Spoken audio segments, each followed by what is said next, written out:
This week on the Computer Chronicles, how to build the ultimate gaming computer. We'll talk graphics cards and show you the new NVIDIA GeForce 3. We'll talk sound cards and show you how to add stunning theater-style surround sound to your games. We'll show you what it looks like to play a game on the newest Pentium 4 chip, running at a blazing 1.7 gigahertz. And the editors of Maximum PC Magazine will show us their choice for the best overall gaming computer. How to build the ultimate gaming PC, coming up next on the Computer Chronicles.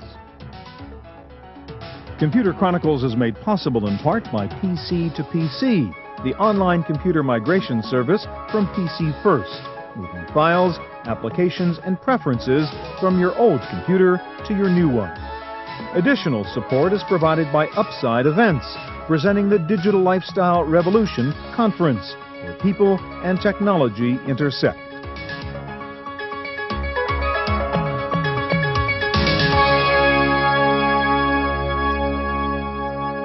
Hi, and welcome to the Computer Chronicles. I'm Stuart Chaffee. There's some very interesting marketing data on new PC purchases, which shows that most PC upgrades for consumers are driven not by the grown-ups in the house, but by the kids who want a more powerful gaming machine.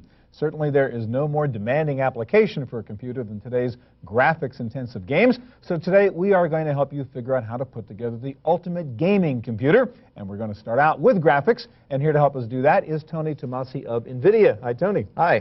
All right, so you've got the brand new GeForce 3 graphics card here, and there's a million cards out there. This is new. What is different, better? It's actually a next generation card. That's exactly right. The GeForce 3 is the latest generation graphics processor from NVIDIA. So this product actually includes a 57 million transistor graphics processor. To put that in perspective, that's more transistors than a Pentium 4 plus a Pentium 3 put together. Just on the graphics card? Just on the graphics processor, okay. As well as 64 megabytes of 230 megahertz DDR memory. But what's key about this is it's programmable, That's exactly right. For the first time, the graphics processor is as programmable as the CPU. We have an instruction set. Just like the Intel processors have an instruction set that you can program Microsoft Word or Windows with, we now have an instruction set that game programmers can program to create special effects on our processor. So that means a game developer is not stuck saying, oh, I can only do what the graphics card will let me do. You can make the graphics card do whatever you want it to do. That's exactly right. So for the first time, really, in real time, game developers can create essentially special effects. Yeah. And so what used to be the domain just of movies and special effects there, which are render farms and it would take hours per frame, we render those same special effects in real time at 60 frames per second. This is all about what's on the screen. So let's get to the computer here, and I want you to show me a couple examples.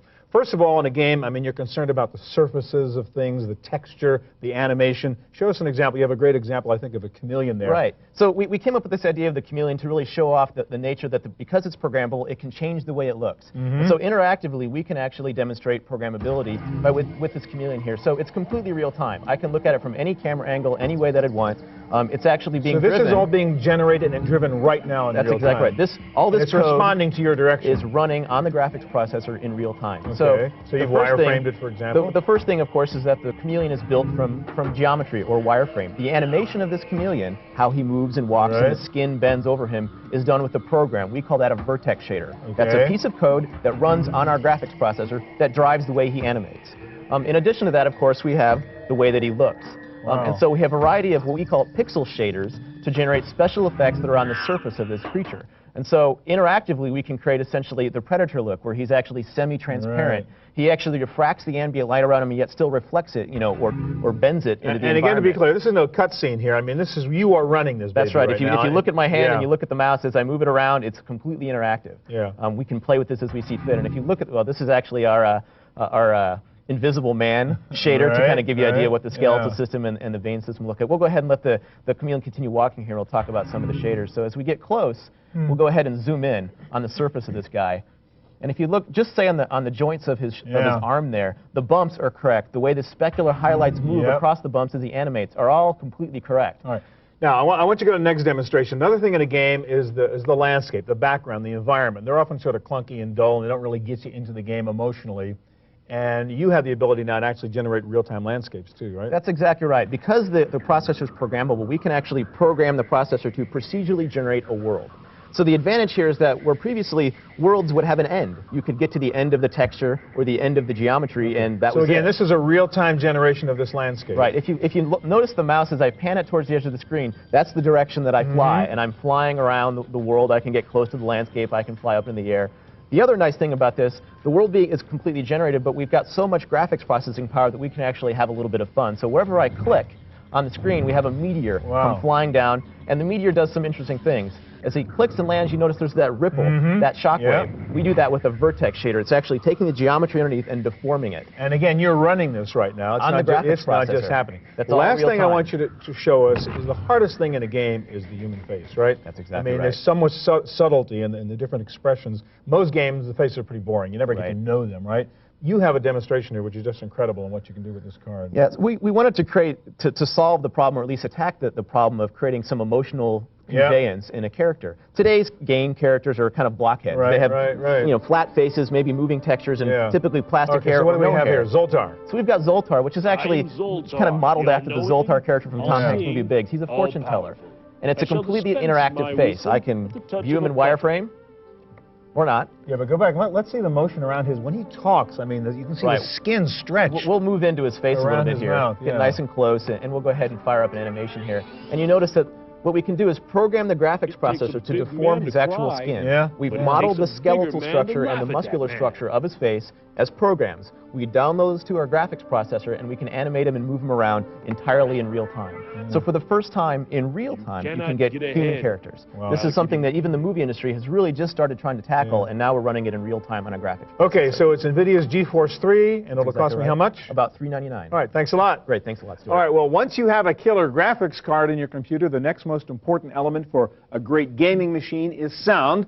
There are many sound cards and systems out there to choose from. Here to tell us about one high-end option is Scott McNeese of Philips. How you doing, Scott? Great. Okay, now we have to explain, it's pretty hard to demonstrate this on television because most people are listening to some little monaural clunky speaker on a TV set probably. So they're going to have to trust us a little bit. Right. So let's talk about what's the big deal about your new sound card, which is what, the acoustic Edge. Okay. Yes. It's a new generation card too. Why? Yes. Well, basically what we set out to do is when you're in, how great it is if you're sitting in a movie theater with really nice Dolby Digital or DTS sound system and you're surrounded by sound, so you just really, really get immersed in it and enjoy it.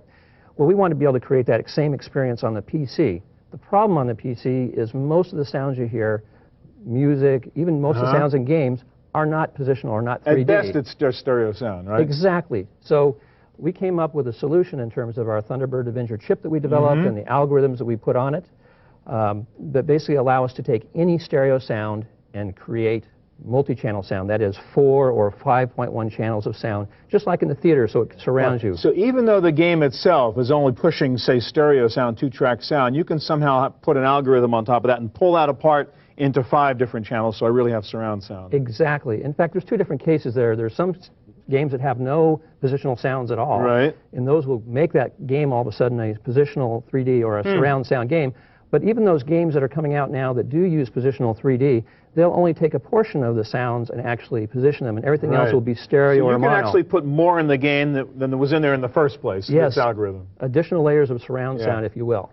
You have a nice little demonstration here, actually. If you can show us a sort of visual representation of the way you break up the sound. Yes. This is an MP3 player that's included, and there's going to be a visual here. I'm going to start it up.